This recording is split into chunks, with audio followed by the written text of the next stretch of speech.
Good evening and welcome to Find It, where we are here to find something. And tonight I have found someone who you guys are going to love. Last week we loved Erin Alsop, and she's as sweet as honey and the biggest heart of all. But she wouldn't say shit if she had a mouthful. Christopher Rockin' Rausch is gonna say what's on his mind, and he may say a few things that include a curse word or two. So hope you're not offended, but he's being his real self. And then on this show, that's what it's about. Come and give it to us straight.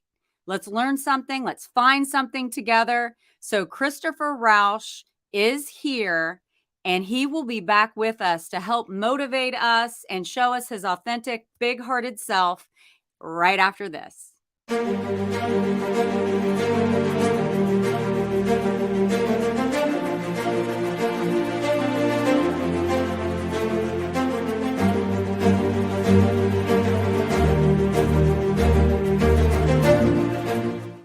Hello, Christopher. Welcome to the show. What's going on, beautiful? It's a pleasure and an honor to be here with you tonight. I appreciate you having me. Oh my gosh, I'm so excited about this. You guys, I met Christopher in real when I went out to LA, and we all had a beautiful lunch, and we were at this place right here, the Marmont, and had lunch and got to really visit. And, you know, Christopher and I have known each other for a little while, and I've been on one of his shows. So, and I love the person you are, the authenticity that you provide, and the value that you give people. So I want you to give it to us straight tonight. This is a place where you're safe and you can say what you want to make your point. So, to start with, tell everybody what the definition is of what you do. The definition of what it is that I do. I literally help people overcome their self-created crap without the self-help fluffy bullshit. So look, guys, if you missed that, this is what he does. He helps people overcome their self-created crap without the self-help fluffy bullshit. Okay. So just in case you guys needed a visual for what he just said. So what does that mean? That means getting out of our own way. I mean, really, a lot of the problems that we face are the internal conversations that we have with ourselves. And so many people sit there and say, okay, do this meditation. What's funny about the self-help fluffy bullshit is this was before I was introduced to meditation and chakras and all this energy healing and Reiki and stuff like that. So I understand a little bit more, but really it's just getting to the straight root of the problem, because so many times in life we deal with the symptoms of problems, but we don't get to the root. So my whole thing is about finding what the root cause of our situation is and how we can shift our perspectives and our expectations about that to ultimately be stronger and have more courage and more confidence to go out there and do the things that we haven't been doing. So when you say get to the root of the problem, you know, I hear like there's doctors who are more natural, there's doctors who aren't, there's, you know, and they, you know, I hear a lot about like with physical ailments, not just putting a Band-Aid on it and giving you a pill, but finding out the root cause. And so that makes sense too for trauma or whatever. So in your experience, I mean, you have clients, you have people that you work with, and kind of take me through when you get clients and how do you figure out what they need? That's a great question. And thank you for that, Debbie.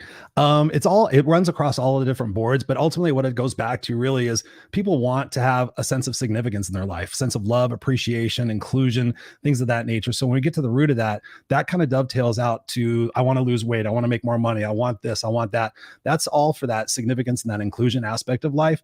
So ultimately what we do is we go back and we peel back the onion. And for me, what I found out in my experience and my research is that a lot of what shapes us, I've always been super fascinated with people, even before I became a coach. And I've always like, okay, where does it start? What happens to us? Where does it shift? And I always thought it was like in our teenage years, but I kept peeling back the onion. And I found out from doing my research, a lot of what shapes us as who we are happens between the ages of 0 and 5. So when you think about your childhood, you think about all the different things that your parents told you, you know, to be seen and not to heard, you know, and to shut up, not complain, all those different, don't be selfish, all those different things shape our mindset, so that when we go out into the world, we have these perspectives like, okay, I'm supposed to be seen and not heard. Oh, I'm ugly. Oh, I'm not very talented. And so what we do is inadvertently, we start focusing on those things and we invite those things more into our life. So what I do with my clients is we go back and we kind of peel back the onion and find out where that traumatic experience happened, where it shifted their belief about themselves. in their true sense of being. Like, I was told this. Okay, how did that make you feel? Oh, it made me feel like an outsider. Okay, what would it feel like if that situation had turned out differently? How do you think your perspective would be different today? And so we just kind of do that. We just everything I do is about reshaping the perspective. So, it's not like a huge shift. It's just like, can I get you to shift a little bit? Can I get you to understand and have empathy and forgiveness for somebody who potentially wronged you? And just kind of peeling back that onion and ultimately getting to the point where you understand that life is happening for you and not to you. Okay, so when we talk to people who have had experiences that then lead them to help other people, so you are a perfect example of, you have not had the easiest of life, Nope. right? I've read your story. Thank you. You have not had the easiest of times. So for you to be doing this to help other people after learning how to help yourself, I believe makes you an expert. Can you tell us a little bit, like the Cliff Note version? Because I have a lot I need to get out of you because I want it. So, but the Cliff Note version, tell people about your history, your life. My history. Let's see how short I can do it this time. Essentially, for everybody at home, get your butter popcorn and everything. I am a former 7th grade homeless dropout who lived in the backseat of a station wagon with 18 cats and 4 dogs, with a mother that had various psychological disorders. I was abandoned by my birth father when I was a baby. I found out later in life that he had a wife and a family of his own. So my mom was very promiscuous and never had a male father figure in my life. I have a half sister who was born to a different dad, who ultimately left when she was 16 years old, when I was 9 years old. So abandonment started running into my life pretty early on.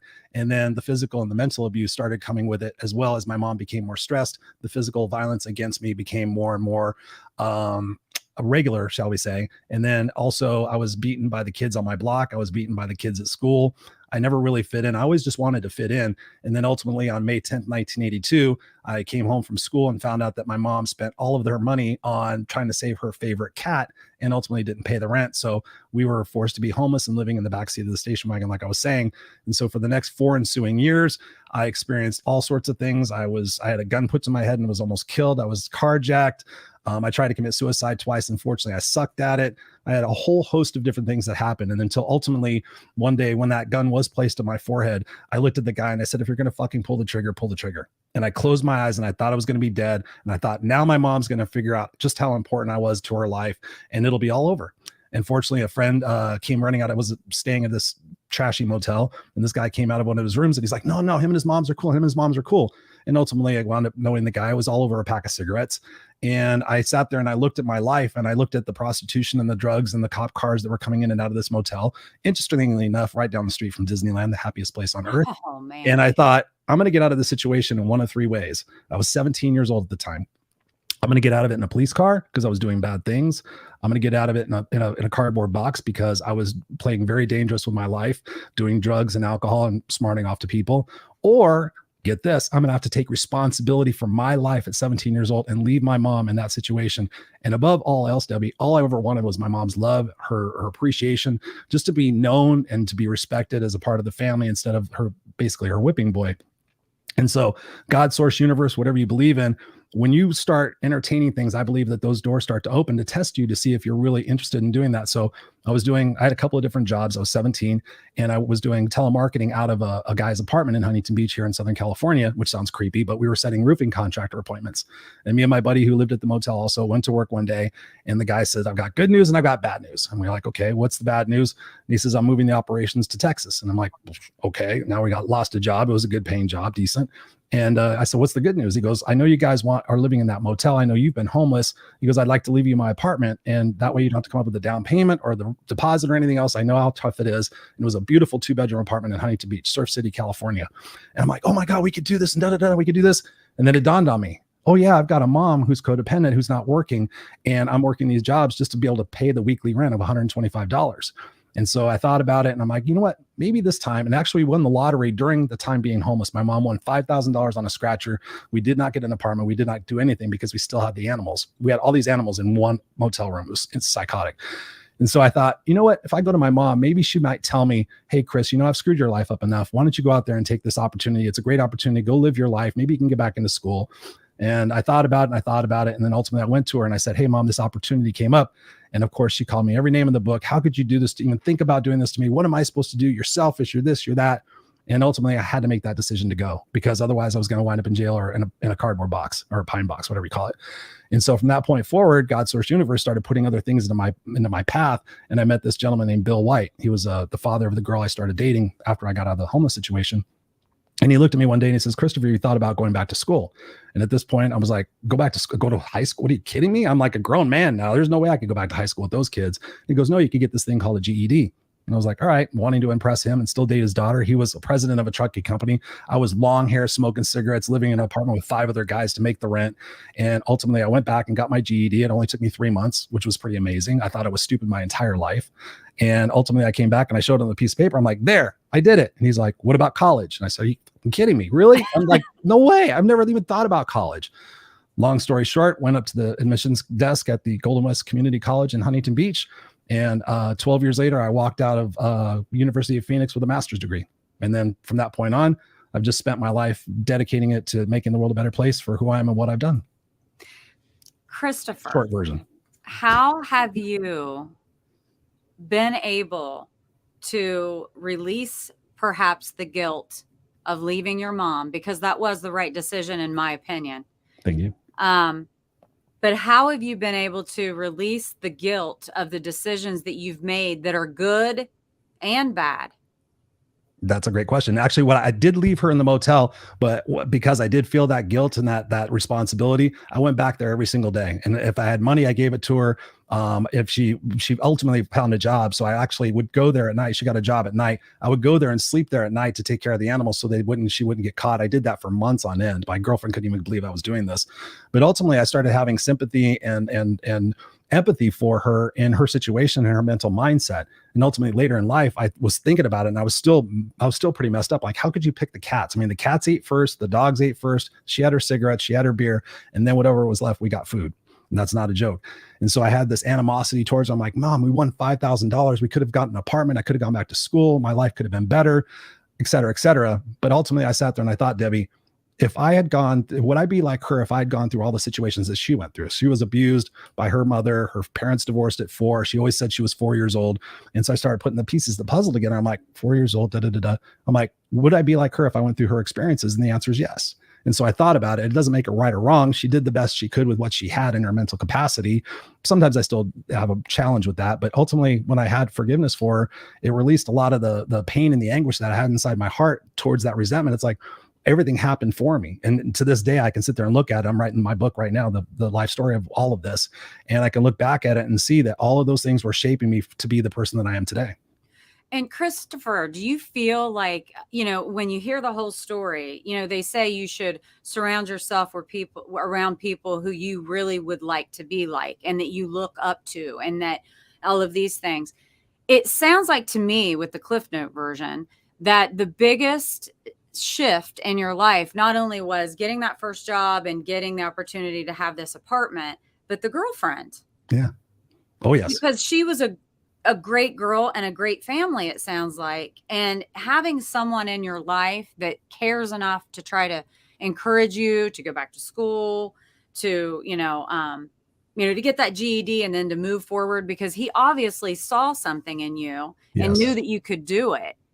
Do you think that's where the shift happened for you? Absolutely. Absolutely. I mean, you're like the 5 people you surround yourself with the most. Take out a piece of paper and write all the 5 people that you're around the most, and write next to them, are they positive or negative? Do they hold you back? Do they want you to go take risks, or do they hold you back and want you to play it safe? You shouldn't do that. That's too dangerous. You won't be successful. You're not good enough.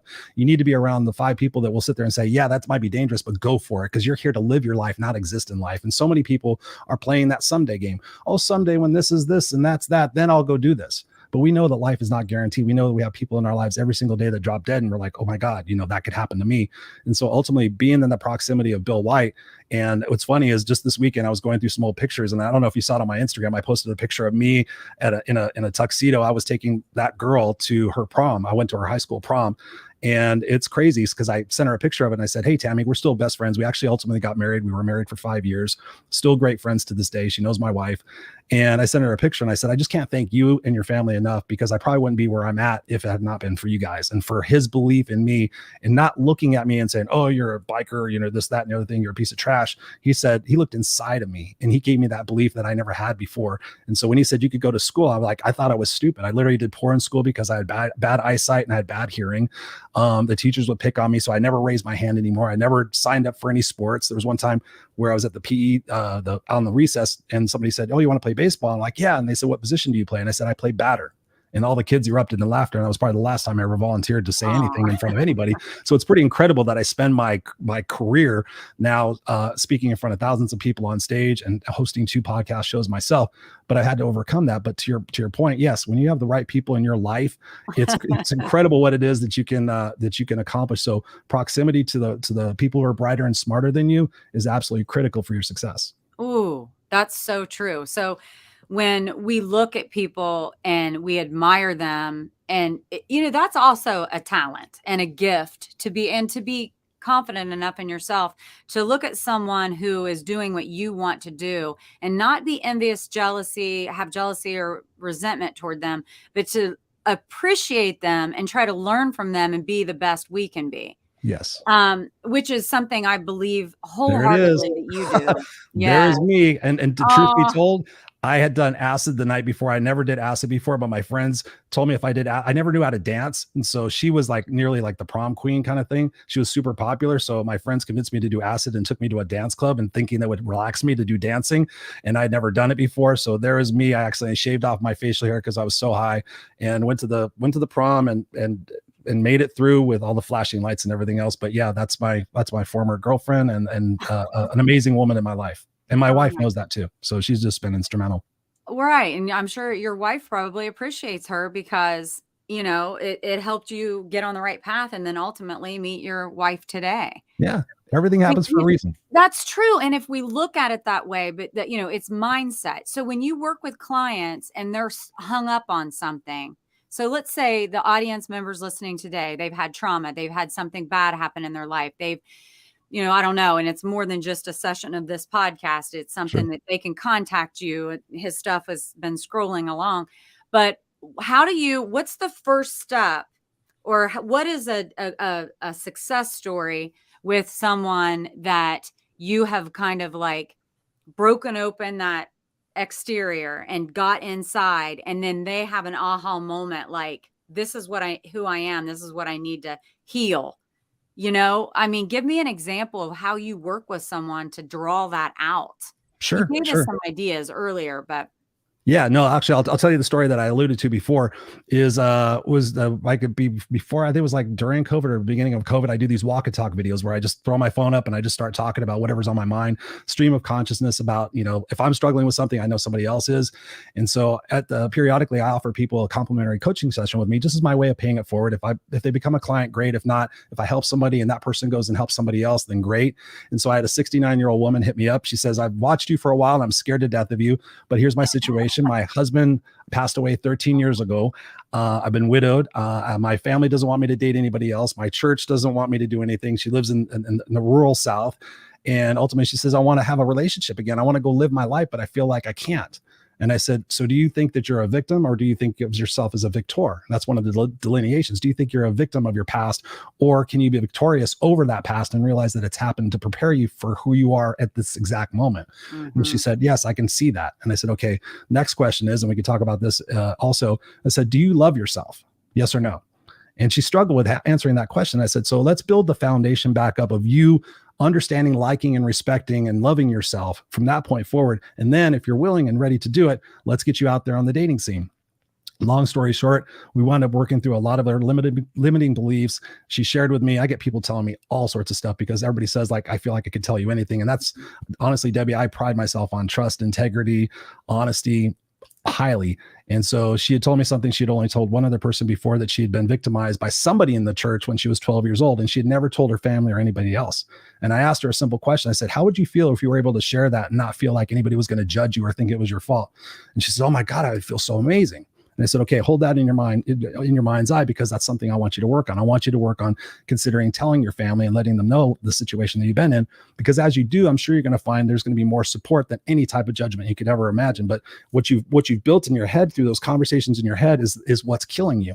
And so ultimately, I gave her a couple of assignments and she came back to me and she says, Chris, not only did I tell my family, but I actually switched churches, and she ultimately found another church. And I said, okay, have you ever considered using your story to help other people, to say, hey, listen, I sat in quiet desperation for my entire life, hoping, wishing, and praying that something would change.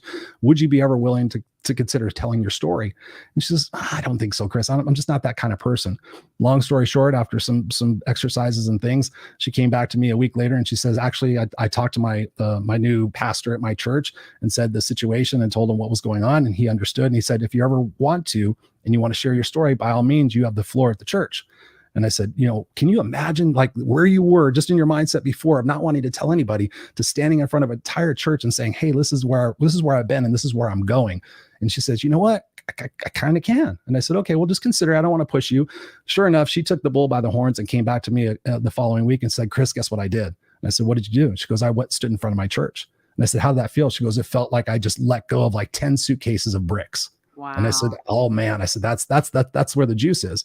So the next part, so she started loving herself. She started being more honest with herself and deciding that it wasn't an act of like bravery to not tell people things, that she was holding back her story that could potentially help people. And so the next step was like, okay, you want to find a relationship. At this point, now she was 70. And sure enough, we went through the dating sites. I've never been on a dating site. I've never swiped left or right or any of that stuff. I've been with my wife for 20 years. But sure enough, there are elderly dating sites. And she started posting her stuff up there. And she would tell me all the stories about these horny old men. She goes, Chris, these guys are creepy and da da da. And she would just tell me. We had a great time. And so ultimately she met the right dude. And she did 2 6-month coachings with me. And then ultimately about 6 months after that, she was dating this guy. And then she ultimately got married to him last August. And now she's happy and she's doing an amazing life. She every once in a while she'll post a comment and she goes, I can't believe that this life I have is because of my work with Christopher Rausch. You need to work with him. And so it was all just about changing those perspectives and those opinions of ourselves. Once you rewrite your story, it's pretty incredible what it is that you can do, because I have a firm belief that what doesn't kill you only makes you stronger, even to the point where I actually tattooed it on my arm. So It's right there. I did that in 2016 because I've said most of my life, every day is a new day, and what doesn't kill me makes me stronger. So if we can look at the adversities and the challenges in our life as opportunities for growth, then it doesn't have that negative connotation. So if I sit there and say, oh, mistakes and failures are actually learning opportunities, then that reframes that perspective so much more. And everything in your life has prepared you for what's happening right now. You have survived 100% of all the different things in your life. So why wouldn't you survive all of the things that potentially are going to come in your way? But the better part is the abundance that you can attract in your life, the right relationships you can attract in your life, the health and everything else, the prosperity that you can have when you start letting go of some of those negative beliefs is pretty outstanding, in my opinion. Right. So then you're not only just, and like getting through something is what people sometimes do. But what you're training and coaching people to do is not just get through it, but perceive everything differently. So you have joy and you're making new good memories instead of thinking like my glass is half full, that kind of thing, which I love. And the other thing is, I have a question about when you talk to people about loving themselves. Mhm. And people hesitate and they're not sure. And then you delve into all of that. What about the people who may not have necessarily had something done to them, but they have guilt for something that they've done and they're punishing themselves and they're unhappy, so they don't like themselves because of maybe their past? I mean, there's that aspect of it too. And I'm sure you've seen people like that. So is the process the same as how you help this other woman? Yes. Basically, it's breaking down the foundational. What are your foundational beliefs? Do you believe you deserve love and abundance? Do you believe that you deserve to have the right relationship? And just rewiring some of those beliefs. It's like, the 2 words that you should eliminate from your dictionary, from your vocabulary, are always and never. I always screw up my relationships. I never can find the right guy. Well, guess what? There's the thing called the RAS system, the reticular activation system. So if I tell you, Debbie, to look around your room right now and tell me everything that's blue, you're going to go, that's blue, that's blue, that's blue, that's blue, that's blue. And you'll be like, okay, I got it. I'm like, okay, tell me what was green. But Chris, you told me to look for what was blue. That's the same thing that's happening in our life. If we're looking for, oh, I'm going to screw this relationship up, we're going to screw it up. And so, but if we sit there and have a different perspective about it, you know, the power of perhaps if I do this, perhaps if I get a dating coach, perhaps if I go to therapy, perhaps if I start journaling, perhaps if I start seeing a coach, that I can reshape my perspectives about myself and my beliefs about myself. It's pretty incredible what it is we can rewire. Yeah. Yeah. So it's just really about, is there a desire? Because some people say they want to change, but they don't really want to change. So for me, I have an application process that I go through to make sure that the clients that I'm working with are really truly invested in doing the hard work, because they're like, oh, it's going to be hard, Chris. It's going to be hard. I'm like, yeah, absolutely. It's going to be hard, but on the other side, it's going to be worth it. And when you think about on our lives, Debbie, when do we learn and grow the most? When things were easy or when things were challenging? Of course, when things were challenging. True. It cracks that shell, and you know, but one thing that I'm listening, in listening to you, you learned to forgive your mom. Yeah. But you also you have forgiven yourself too. Oh, yes. So that's key, isn't it? Like giving yourself the same grace as you give someone else. I mean, part of the foundation that you speak of, right? I mean, because I think that there are so many people that get hung up on their past, whether it's someone did something to them or whether they did something to someone else, that they can't get past it. Yeah. But they can. Yes. It's perspective, and it could be challenging, but there's practices that you can go through with you, for instance, being a coach, and coach you through it. And it's the mindset and like training. You're a coach because you train and you train your brain, right? Mm-hmm. And this is just, it's really incredible. And, Thank you. the success that you've had, and you've traveled all over the place, and you've spoken to thousands of people. Yeah. And I would imagine that schools love you.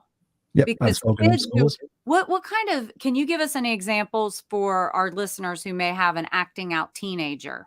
Because you were one of those teenagers. Yeah. I went through puberty through that whole time of being homeless. So it was pretty incredible. I went from having friends and being bullied and all this different stuff to being completely isolated and alone. But ultimately, I'll share this with you. One of the greatest joys of my life, aside from my family, is the fact that the school I dropped out of, one of the things that I wanted to do most was go back and speak to those kids. And so funny enough, I was having beers with a couple of my buddies years ago, and we were talking about this, and we got on the subject of like, if you could have like the perfect thing happen right now, what would it be? Something along those lines. And I said, I would love to go back to the school I dropped out of and go speak to the 7th and 8th grade class and let them know that, hey, I've been on this journey. I was just like you, sitting up in those bleachers, watching guest speakers coming in here. I've been on this real big journey, and I'm coming back home to let you guys know that it's not going to be easy, but no matter where you're at, you will get through it if you decide to do that. And it was one of the greatest experiences of my life, Debbie, because afterwards, all these kids, and I was so shocked when I walked in the auditorium, because I thought of myself as a man, at 13 years old, I'm helping take care of my mom. We're digging through dumpsters together to survive every single day. And kid after kid came up to me and they were just so little. That was the thing that blew my mind. I was like, did you guys put 5th graders in here? And like, no, these are 7th and 8th graders. And it shocked me. I was like that little when I was taking on all these responsibilities. And it was pretty frightening. But kid after kid was like, hey, my mom's on drugs and I'm living with my grandparents, or hey, I'm in a foster care system, or hey, this is going on. And kid after kid coming up and hugging me was solidified the fact that I have a message to send and to inspire kids to do this. So ultimately, I've been asked to speak at various elementary schools, high schools. I just spoke to apparently the toughest class here in Riverside County. There's a classroom of kids that are like inches away from winding up in juvenile detention. They've given this one last chance to go to school. And there's a lady named Leah Michelle Cash who calls me every once in a while. And I got to go speak to about 6 students who were on the border of getting expelled, and ultimately just told them the real story and got them to open up and communicate with me what's really going on in their life. And I could see in their eyes, I'm like, you guys can do it. It's not going to be easy, but you guys got to get around different people. You guys got to start doing different actions, read some of these books. I mean, that's what I did. I went to the library and I started studying self-improvement. Somebody gave me some Tony Robbins tapes, and I didn't know anything about personal development. And all of a sudden I got hooked on it. So ultimately, yeah, I've seen so many different situations. I was a mentor through the Corona Police Department here in Southern California to an at-risk kid who was in the juvenile detention system, and mentored him. And he went on to become very successful. He went on to start his own business. And so, yeah, there's lots of those stories. Some of them aren't positive because those kids are on their own journey. And the thing I've had to learn, Debbie, is that I can't, as much as I want to help people get out of their own way, sometimes I can't rob them of the experience to go through that down point to have them have their own awakening. And that sucks. So I always look at it as when I'm especially speaking to kids or adults, is if I can plant seeds, and as they're going through their life, okay, that guy said this, that guy said this. And if they can actually, that those seeds can grow, then they can ultimately change. And every once in a while, I'll get somebody reaching out to me like, hey, I saw you speak back in 2012. And they'll say, oh my God, you said something. And it's always stuck with me. And now, I'm 45 days sober, I haven't, done whatever. And it's just one of the greatest gifts of my life to know that my words and my actions based on everything that I went through can uplift somebody to change their life. Oh, definitely. It's like a superpower. Definitely. Yeah. Yeah. It is a superpower. And that you wouldn't be able to give that gift to people had you not gone through what you had gone through. Amen. But I just picture this 12, 13-year-old kid living out of a car with the mom and the animals. And that's just like that picture in my head. But there are kids, though, that are going through things, but might have a decent family, but they're making bad choices. And the sad part is for everyone else around them wants them to do better and get better. But like you said, until they are on their own journey, and sometimes they have to go through it, right? Yeah, it's true. And until they're ready to get to that, but advice you would give to somebody with an acting out child would probably be what? Yeah, well, actually, I did. I have a friend of mine, Frank. He hit me up and he's like, you speak to kids at school. He was actually one of my vendors when I was in my corporate career. And he had a 16-year-old son who was dealing drugs. They were, very affluent people, very nice house in the suburbs of Chicago, all the positive things. But his kid was just being a rebellion and doing these bad things. He's like, what can I do to change my son? And I said, you can't do anything really. You can be there. You can give him boundaries. He needs boundaries. If he breaks those boundaries, you have to stand by your word and you have to let him go have these experiences. And if it ultimately winds up bad, then it winds up bad. And so he's like, oh my God. Okay. And he finally took my advice and he says, okay, I can't remember the kid's name now, it just escaped me. But basically his kid went out there and did all sorts of horrible things, got in trouble with the law, et cetera, et cetera. At 20 years old, he came back and said, Dad, I'm ready to change. He goes, I haven't done heroin. I haven't done this in so long. He goes, I have this opportunity to go to Alaska. I get chills when I think about this. He goes, I have this opportunity to go to Alaska. I need you to help me tell my probation officer that I can go there because I can make up this money to pay off my fines and then I can start over. And sure enough, Frank was like, God, Chris, you were right. It was tough and everything else, but now my son is back and he's realized the error of his ways. And I said, well, just ask your son to do me one favor, just to go out there and be that example for somebody else in the future. Be that guy that goes and speaks in front of those classes, because whenever I'm speaking with kids, I tell the whole class, I know half of you aren't paying attention to me. You guys are like, whatever. I said, but there's 3 of you in here are probably going to remember everything that I say. And ultimately one day I want you to be that kid who's standing up here speaking to other kids, because if we can all take our stories and help other people and be vulnerable and be raw and be authentic, it'd be pretty incredible what we can do. And you are. That's the thing I love about you. It's like you may say things that offend somebody. I don't care. Yeah. I mean, and you don't care. That's the main thing, because you're being you. Yeah. And and the information that you're giving is so pure and good-hearted. The delivery is just like the way you're dressed. I mean, you know what I mean? It's like rocker style, give it to you straight. Lynn, let's throw up some of the comments that were on, because I saw a bunch of people posting some things. I was trying to read them too. Thank you guys all for sharing. Yeah. Barry Selby says exactly, the early years are where we imprint our beliefs and where the change can happen. Yeah. And, and Trisha Harp says, good evening. Hi, Trisha. Bob Donnell, 2 all-stars. Yay! Oh, wait, I know what. Let's put this up. I had this, I think. Look, Bob is in the white shirt. Hey. We had dinner or a late lunch with him too when we were in LA at the Marymount. That was fun. So so it's Sean Benson, Eric Flanoy, 2 of the most phenomenal people in the world. Back at you, Eric. We love you. Tom Ginn, forgiveness heals. Yes, Tom. I believe that forgiveness heals. Jennifer Valentine, what an amazing message. Yeah, he's an amazing guy, Jennifer. I'm telling you. Barry Selby says, sometimes the hardest thing is to walk away from the familiar life and into the unknown. And that's in reference to you leaving and going to Huntington Beach and living without your mom, but you kept going back and visiting her. But a lot of people wouldn't have been brave enough to leave the familiar. I was petrified.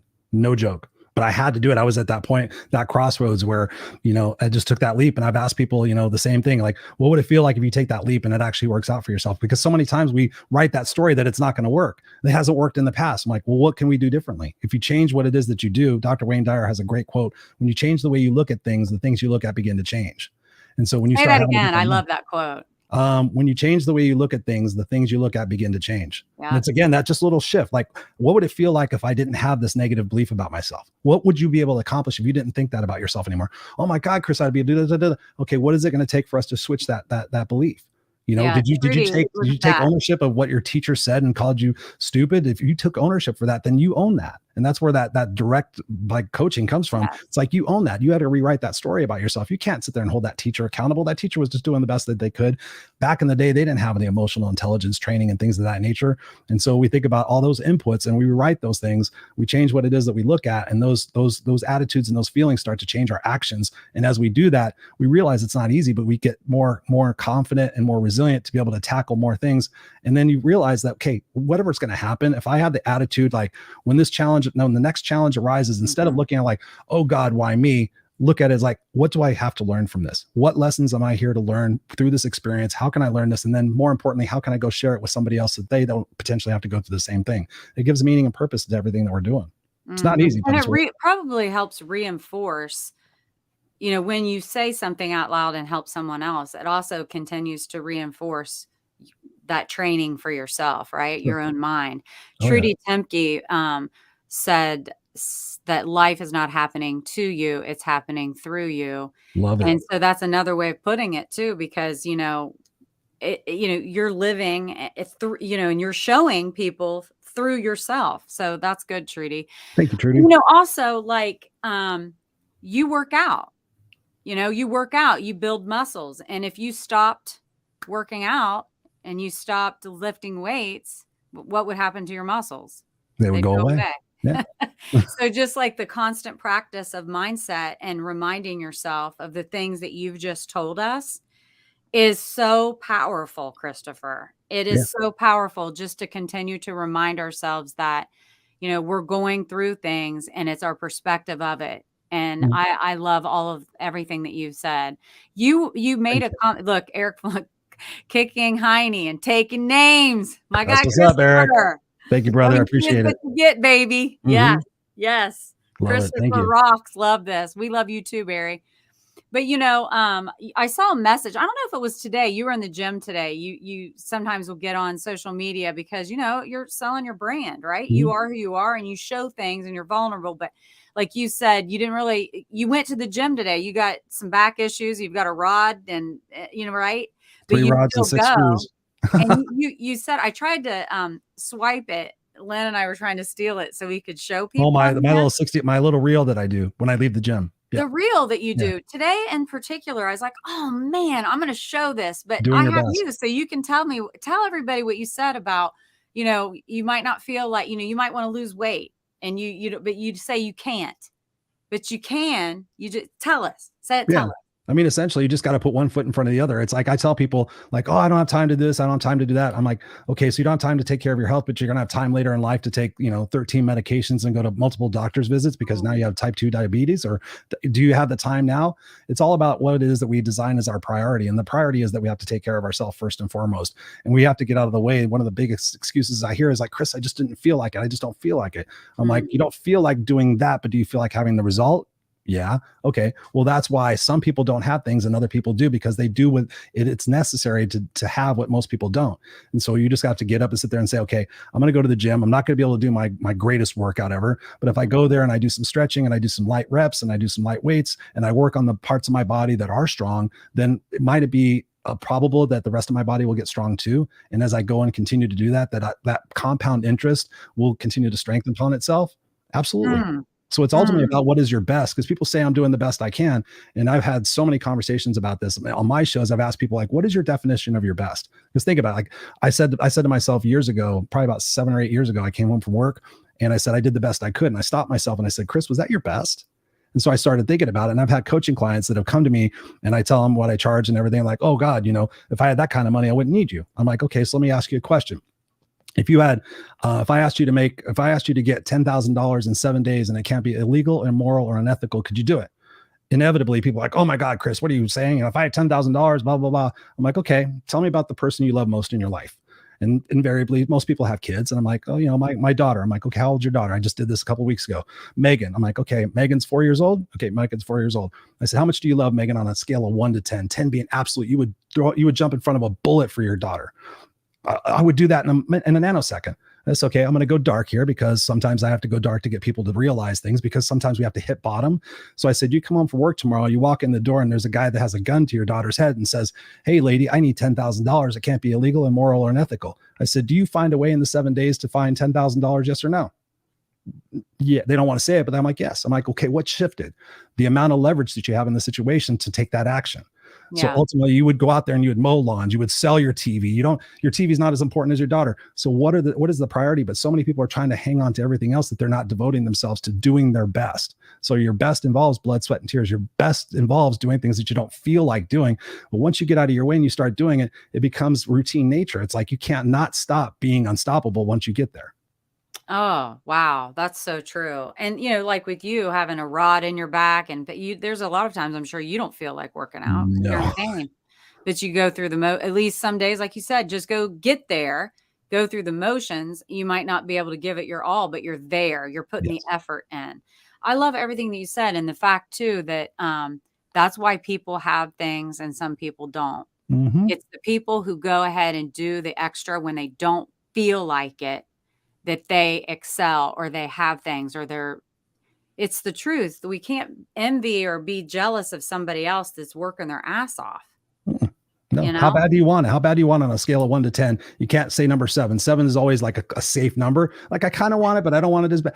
You eliminate 7. So what is it? How bad do you want it? And if you don't want it bad enough, let it go. But if you want it that bad, then ask yourself, what steps can I start taking beginning immediately to make this stuff happen? Who can I surround myself with that can help me make it happen? Where can I find an accountability partner that's going to help hold me accountable when I don't feel like doing something? I didn't realize how important that was until the last few years, because I have my friend, she's on here, Sean Benson. Hi, Sean. Hi, Sh Sean. Sometimes she and I will send each other text messages the night before boxing, like, "Boxing, right?" Mm-hmm. We're right. It's like, "Yes, gotta go." I didn't realize how much that made an impact on just Huge. helping yourself. So anyone listening that's really on this journey of getting healthy and just making it to the gym, maybe find a buddy system that you are meeting. So don't back out because they don't want to be there alone without you. True. And then Um, just to that point, in my own house, my wife, like I'm Mr. Positive and you could do anything. My wife, not so much. So what she does is she pays for a trainer. She had a gym membership. She wouldn't go. She has to pay for attention. She has to pay for her trainer. That gets her off her ass. So essentially what I tell people is like, when you pay attention.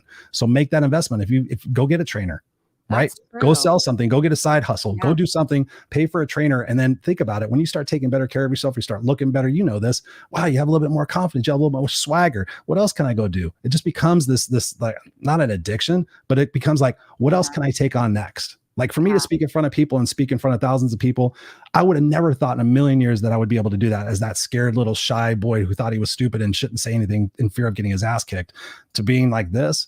Every step forward, and to your point about strengthening the mind, I'm constantly reading. I have a book club where I have to read a book and study a book every single month with my friends.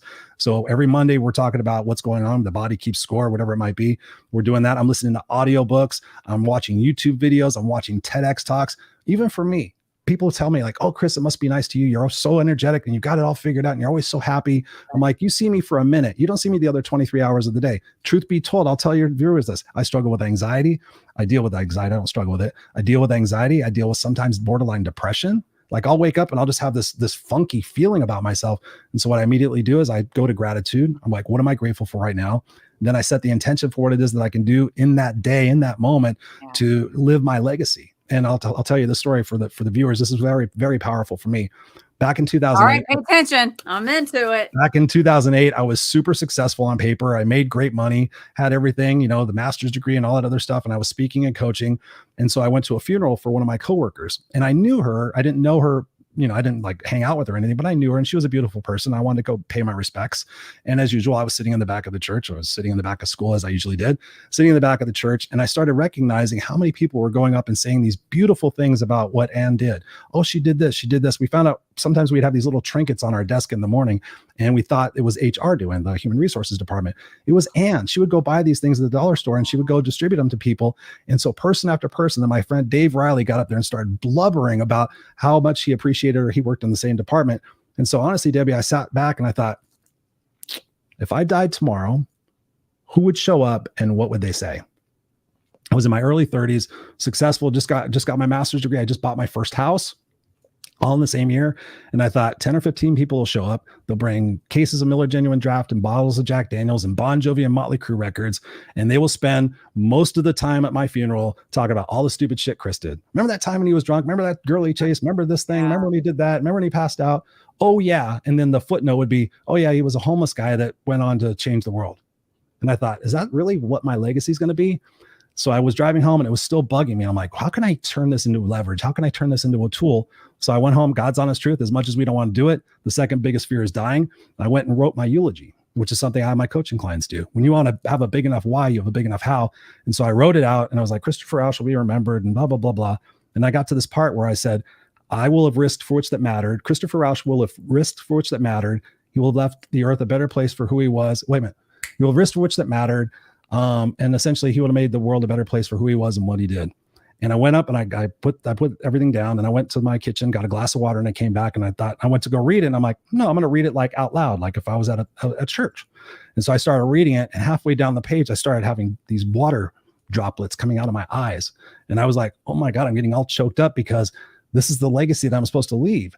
And so from that point forward, whenever I was having a bad moment, I would go back and say, is this a part of my legacy? Yes or no? It's not a part of my legacy. Wow. Well, what can I do in this moment to fulfill that legacy? So every morning when I set my intentions, one of them is that I'm going to use my words and my actions to make the world a better place for who I am and what I do. So that this is the last thing we ever do, if I ever do, if after this I drop dead of a heart attack, God forbid, and my son goes and watches this, he's going to be like, Dad was on point. He was fulfilling his legacy to be who he wanted to be, because we don't ever know when we're going to go. And so for me, every single day, whatever I do and whatever I say, if I can impact somebody and that's the last person I talk to, that fulfills the legacy. So my son can be proud and live in that same kind of truth and integrity. I love that. And Tom was right on it saying, write your eulogy. And we had class last Thursday night and he was just talking about that. There's something to that. And for you to then read it every once in a while, make sure you're still in alignment with what your purpose, soul's purpose is here on this planet. Everything you've said is so powerful. I'm looking through the comments. I know Jen Howell said she loves this so much. That's right. The money trail will show you what you want most. Money talks to your soul and gets you to follow through. Love usually, it. LOL. Yeah, that's true. Pay for those classes, pay for a trainer. But yeah, there's people are loving it. Of course they would. You're amazing. And you are definitely fulfilling your legacy on this planet and making the world a better place. And because the show is called Find It, and we're going to wind it down a little bit. I'm having too much fun. I know. We're having fun. Come on. Maybe we'll just start letting people come on too on the screen with us, like a Zoom call. And there we go. Fun, wouldn't it? Sure. The show's called Find It. So I want to know, and you've told us so much, but in your life, what you can sum up that you have found to inspire us to find it too. That we are way more resilient and confident and courageous than we ever give ourselves credit for. Ooh. That 100%. People say, I can't do that. I'm like, if you keep telling yourself you can't, then you won't. Henry Ford has an amazing quote out there. I hope everybody knows it. If you think you can or you think you can't, you're right. And it comes down to that. I've shown people so much. I have a lady that was very, very, very large. We'll just say it that way. And she had trouble losing weight. And she wanted to do the tummy surgery. What is that? I don't know, the gastric bypass. Like a tummy. Wanted to do that. Okay. And I said, how long did it take you to get in this spot? She said 20 years. And I said, what if it takes 5 years to get out of this spot, but you do it one day at a time and you do it on your terms and your conditions and you don't deprive yourself of having some enjoyment in your life with your food and stuff? She goes, oh my God, that'll be amazing. I said, are you willing to do it? And she goes, yeah. And I said, this requires you to find time, to make time to go do this. And so she found a workout program that was in her local park. And she went to do that. And I said, okay, you need to have a backup plan in case it's raining and stuff like that. And ultimately she wound up becoming very resilient, and she's lost, I don't know how much weight. She's lost a ton of weight. She actually just did a testimonial for me again. This is 3 years ago, saying I still owe it to Christopher Rausch, because every day when I wake up and I say I don't want to do it, I know that I can do that. Everybody is more courageous and strong and has that resiliency within inside of themselves. It's just sad that it always takes that one thing that breaks to cause us to find that resiliency within ourselves. Like the story I used with, finding the $10,000.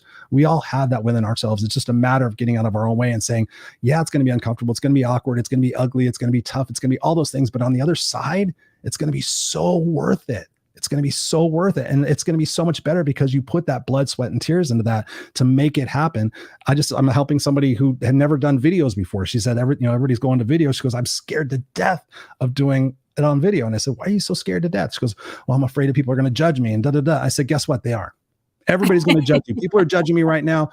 Let it go. So what? There's 8 billion people on the planet. It's okay if somebody judges you and says, I don't like the earrings. I don't like the I don't like the swearing. I don't like the band. What is he doing? Why can't he grow up? Da, da, da. Does he color his whatever you want to think? Fine. It's like Teflon. Go away. It's fine. If I'm for you, great. And so ultimately, when we dig down deep and we find that and we surround ourselves with, again, those 5 people are so, so critical. Oh, yeah. I've seen time and time again where people have changed those 5 people out and amazing things happen. And I'll end this part of it with that is the fact that I was the smartest guy in the room. I went from being the stupidest guy to being the bullied guy to being like, everybody comes to Chris for everything. And my corporate job and everything else, I was the smartest guy.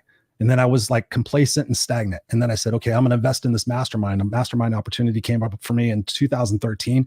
I was a suit and tie speaker doing all the stuff. You can see it on my YouTube channel, wearing a suit and tie. And I went and joined this mastermind. I'm like, I'm not this guy. I went to a multi-speaker event. I met some people who are high up in the world. I won't say their names, but they're very affluent people that in the personal development space. They are not the people that you think they are. They come backstage and they care about the sheets and how much money they're making and all other piece stuff. They're not there for the impact. And so I said, if I'm going to do this and I'm going to suck at it, I'm going to do it being me. And yeah, I love that. That in itself is powerful. What you just said, because you know who you are and you love yourself. And you're not afraid to be who you are. This is incredible to me. This is incredible because, you and what you found in life, you said, find it. I found that people are resilient. Well, you are a poster child for resiliency. Thank you. You were homeless in the back of a car, quit school at 7th grade, ended up going and getting your GED, ended up getting your master's. And now you're out telling your story, changing lives. So, woo! That is powerful that you can be who you are. And that's what I think that is what people are so drawn to is because you just, like you said, if you don't like me, that's okay. But because I like me, I like myself. I do. I love myself. And the good thing is, and I would always tell my kids this, always be yourself because the people who like you really like you. Yeah. If you're trying to be someone else and someone likes you, well, that's not fair to them because they're liking somebody you're pretending to be. So, I was that people person. I was that people pleaser for so many years. Wow. This has been great, Chris. I am telling you, this is just phenomenal. This is I'm going to make a ton of clips out of this and share this out all the rest of the week. But is there anything else we forgot that you would want to, anything else? I mean, you've said a lot, not to say that, but if there's anything else you want to add? Now I will leave everybody with this, and I'm going to go back and comment on the comments. So thank you guys for this. And thank you, Debbie, for having me on. It's been an amazing pleasure. I've been interviewed hundreds of times, and I always love conversations like this where the time just flies by and we're just serving a purpose. But I will tell everybody what was told to me by that guy, Bill White, who was an amazing gentleman. Ultimately, I wound up getting divorced from my wife. I still stayed in touch with the family. It was very difficult. But ultimately, when he got sick, I was there by his bedside. It was crazy. I hadn't seen all these people in many years. And it was me on one side of the bed holding his hand and his wife on the other side of the bed. His kids were there. Some of his friends or family were there. And it was just me and her on both sides of the bed. And ultimately I said, Bill, I got this. I will always be here for the girls. You have nothing to worry about. You can let go. And now he was in a coma for 28 days. And I said, you can let go, buddy. And literally 5 minutes later, he let go. And it was so insane. But what Bill told me when I was that long-haired, cigarette smoking, beer drinking kid, living with 5 other guys in an apartment, is he said, Christopher, you're only limited by the parameters of your own mind. Christopher, you're only limited by the parameters of your own mind. So ladies and gentlemen, if you want to have a better life, open those parameters up, give yourself the power of perhaps the possibility, and do the hard work and make those investments in yourself, love yourself, and clear the junk out of your life. And it's incredible what it is that you can accomplish. Love you guys. Is Thank this you. what you do? And my treat, my little treat for this, it just came to me. But anybody who wants to experience a complimentary coaching session with me, because you've been fantastic and all the people here have been fantastic, love to do that. They can just reach out to me on the stuff that's scrolling down the bottom of the screen. It'd be my honor to do that, just for everybody's time and participation in this. Wow. Okay, so they could get a hold of you via email that's scrolling, and then just have just a session. Yeah, just tell me I saw you on Debbie's show. I saw you on Find It, and I want to take you up on that offer. I'll send you my calendar, and you can book a time, whatever is convenient for you.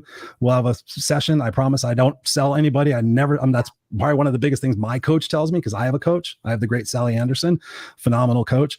That's been the big thing, is like, she goes, you need to sell more, need to be blah, blah, blah. And I'm like, no, I give and I serve. And if it's supposed to come back, it's going to come back. And it does many times, but oftentimes people can't afford it, and it's fine. I said, as payment for this, just go do 3 nice things for complete strangers, pay it forward, and let's together make the world a better place. Because that's the ultimate goal that I'm doing right now. Is my son's 6 years old, and I want him to inherit a world that's beautiful and inclusive, and not all this finger pointing and labels and all that other stuff. Don't even get me started.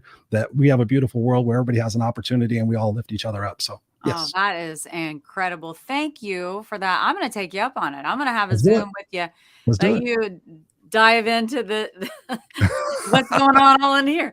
But, and the other thing I just have to say is, like, you guys, if he is not a perfect example of not judging a book by its cover, like, you got the rocker stuff behind, and you talk rough sometimes and all that, but you have the softest, sweetest center of you're up there of all the sweetest people that I even know. Thank you. That's just another example of, you've got it all going on, brother. I so appreciate you. I mean, that means the world to me to hear that. And I know I see producer Lynn Serrano down below doing the heart, and my big sister. Thank you, Lynn. Little sister down there. So anyway, guys, thank you for joining us tonight. Christopher is just an amazing human being, and he's offering this up to you to have a complimentary session with him, which is huge. And thank you for that. My pleasure. So we found it tonight. We found it. Let's go find it again. We'll see y'all again next week. Same time, same place. Have a good night. Love you guys. Thanks. Around me, keeping me safe.